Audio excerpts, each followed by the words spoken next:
তো অধিকাংশ শিক্ষার্থী যদি হলে রাজনীতি চায়, আমরা ছাত্র শিবিরও দ্রুত সময় সেখানে কমিটি দিব। রাজশাহী বিশ্ববিদ্যালয়ে যিনি ছাত্রদলের সভাপতি সম্ভবত, তিনি বলেছেন যে তিনি কোনোভাবেই ছাত্র সংসদ নির্বাচন হতে দিবে না। ধন্যবাদ। প্রথমত ছাত্রদলের হল কমিটি সংক্রান্ত বিষয়ে একটা প্রতিক্রিয়া আমরা বিশ্ববিদ্যালয়ের হলগুলোতে দেখেছি। তো ছাত্র শিবির শুরু থেকে বলে আসছে যে যেহেতু সাংবিধানিকভাবে সকলেরই রাজনৈতিক অধিকার রয়েছে, তার ব্যক্তি স্বাধীনতা রয়েছে, তার দল মত আদর্শ বাছাইয়ের স্বাধীনতা রয়েছে, তো সেই জায়গা থেকে রাজনৈতিক অধিকার এটি সাংবিধানিক অধিকার, যে কেউই এই অধিকার তিনি সংরক্ষণ করবেন এবং সে অধিকার ভোগ করবেন। কিন্তু কিছু কিছু ক্যাম্পাসে আপনি জানেন আবরার ফাহাদ হত্যাকাণ্ডের পর বুয়েটে আমরা দেখেছি সাধারণ শিক্ষার্থীদের দাবির প্রেক্ষিতে সেখানে প্রশাসন ছাত্ররা নিষিদ্ধ করতে বাধ্য হয়েছে। এরপর এই জুলাই অভ্যুত্থানের পর আপনাদের কাছে আমরা অবহিতের জন্য জানাচ্ছি যে আমরা একটা ইন্টারনাল সার্ভে করেছিলাম, সেখানে ৮০% এর বেশি শিক্ষার্থী সে সময় ছাত্র রাজনীতির বিরুদ্ধে তাদের মত দিয়েছেন।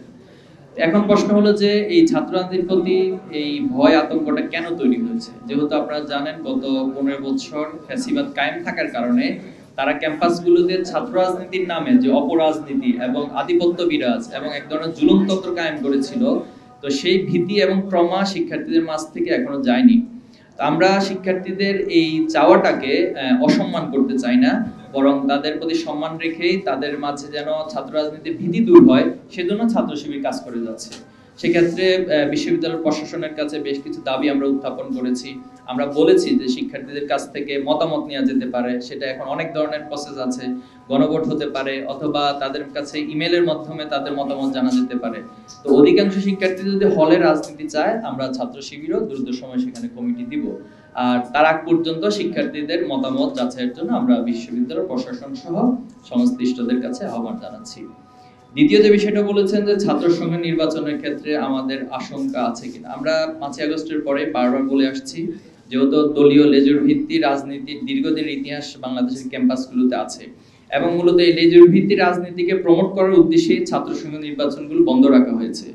তো সে জায়গায় আমরা বলে এসেছি যে শিক্ষার্থীদের প্রকৃত প্রতিনিধি নির্বাচন এবং ছাত্র সংসদের মাধ্যমে যে প্রতিনিধি নির্বাচন হবে তাদের জবাবদিহিতার জায়গাটাও শিক্ষার্থীদের কাছে অনেক বেশি থাকে। তো সবকিছু মিলে আলহামদুলিল্লাহ বিশ্ববিদ্যালয় প্রশাসন উদ্যোগ নিয়েছে, কিন্তু কিছু সংখ্যা আমরা দেখছি, যেমন রাজশাহী বিশ্ববিদ্যালয়ে যিনি ছাত্রদলের সভাপতি সম্ভবত, তিনি বলেছেন যে তিনি কোনোভাবেই ছাত্র সংসদ নির্বাচন হতে দিবে না। তো এর চেয়ে বড় মানে স্বৈরাচারী বক্তব্য, ফ্যাসিবাদী বক্তব্য আর কিছু আছে বলে আমরা মনে করি না। আমরা বিগত সময় ছাত্রলীগকেও দেখি না যে এই ধরনের বক্তব্য দিতে, যে তিনি কোনোভাবে ছাত্র নির্বাচন হতে দিবে না। কেন হতে দিবেন না রে ভাই? আপনি বলেন আপনার সমস্যাটা কোথায়? এখন আপনি নির্বাচনে অংশ নিতে পারবেন না, এই জন্য আপনি যদি ছাত্র সংসদ হতে না দেন, অথবা আপনি নির্বাচনে পরাজয়ের আশঙ্কা আছে এই জন্য যদি ছাত্র সংসদ নির্বাচন হতে না দেন, তো তাহলে এটাকে আমরা ফ্যাসিবাদী ফ্রেমিং এর মধ্যে সংজ্ঞায়ন করতে বাধ্য হচ্ছি। আর আমরা মনে করি শিক্ষার্থীদের কাছে এখন এটা প্রাণের দাবি হয়ে দাঁড়িয়েছে এবং ইতিমধ্যেই তফসিল ঘোষণার পর সবার মাঝে একটি আগ্রহ, আশা, উদ্দীপনা তৈরি হয়েছে। আশা করি এর মধ্য দিয়ে প্রশাসন যথাযথ ব্যবস্থা নেবে এবং যথাসময়ে ছাত্র সংসদ নির্বাচন অনুষ্ঠিত হবে।